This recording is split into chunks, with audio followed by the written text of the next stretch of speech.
hurmatli tomoshabinlar. Rahmat. Oy молодцы.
Rahmat sizlarga. Ko'ngillarni ochib ishladingiz. Mana ko'nglim da size avul xalqi lotereya o'ynatib vaqt yetgan deb kutib o'tiradi. Shulaymi, yolg'ishmiymi hech de?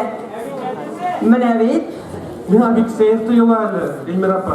Qo'yan bilasan sen mana tomoshachi zaldan narsa o'ylab